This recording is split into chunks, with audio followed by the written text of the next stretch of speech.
નમસ્કાર, હું આસ્થા ગોસ્વામી ધ કેસરી ન્યૂઝ સાથે.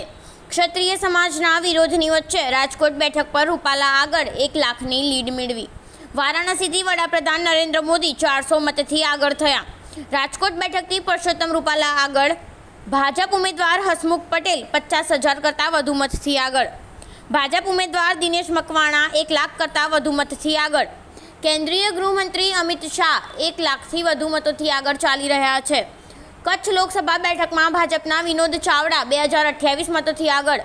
નવસારી લોકસભા બેઠક પર ભાજપના CR પાટીલ 60,047 મતથી આગળ. ભાજપ ઉમેદવાર મનસુખ વસાવા 5,427 મતથી આગળ. AAPના ચૈતર વસાવા પાછળ. વડોદરા બેઠક પર બીજા રાઉન્ડના અંતે ભાજપ ઉમેદવાર ડોક્ટર હેમાંગ જોશી 61,698 મતથી આગળ. દિલ્હીમાં તાજ એક્સપ્રેસ ટ્રેનમાં લાગી ભીષણ આગ, યાત્રી કૂદીને ભાગ્યો. 93 વર્ષીય રૂપર્ટ મર્કોડે 5મી વખત કર્યા લગ્ન, રશિયન ગર્લફ્રેન્ડને બનાવી જીવનસાથી. POK અમારું નથી, પાકિસ્તાનનું મોટું કબૂલાતનામું. ઇસ્લામાબાદ હાઈકોર્ટે પૂછ્યું તો પછી વિદેશી જમીન પર સૈનિકોને કેમ ગોઠવવામાં આવ્યા? જો ગ્રુપમાં 5-6 વધુ લોકો હોત તો રવીના ટંડનના વાયરલ વિડીયો મુદ્દે કંગના રનૌતે આપી પ્રતિક્રિયા.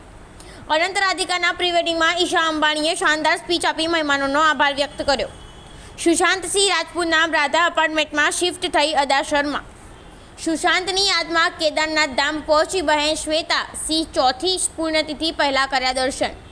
પ્રીતિ ઝિંટાએ પૂર્ણ કરી લાહોર 1947ની શૂટિંગ, ગણાવી સૌથી મુશ્કેલ ફિલ્મ. ભાજપની ચિંતા વધારતી બેઠક. બનાસકાંઠા બેઠક પરથી કોંગ્રેસના ગેનીબેન આગળ. સલમાન ખાનની હત્યાના કાવતરામાં મુંબઈ પોલીસનો ચોંકાવનારો ખુલાસો. ગોલ્ડી બ્રાર અને લોરેન્સ બિશ્નોઈએ ઘડ્યો હતો ખતરનાક પ્લાન.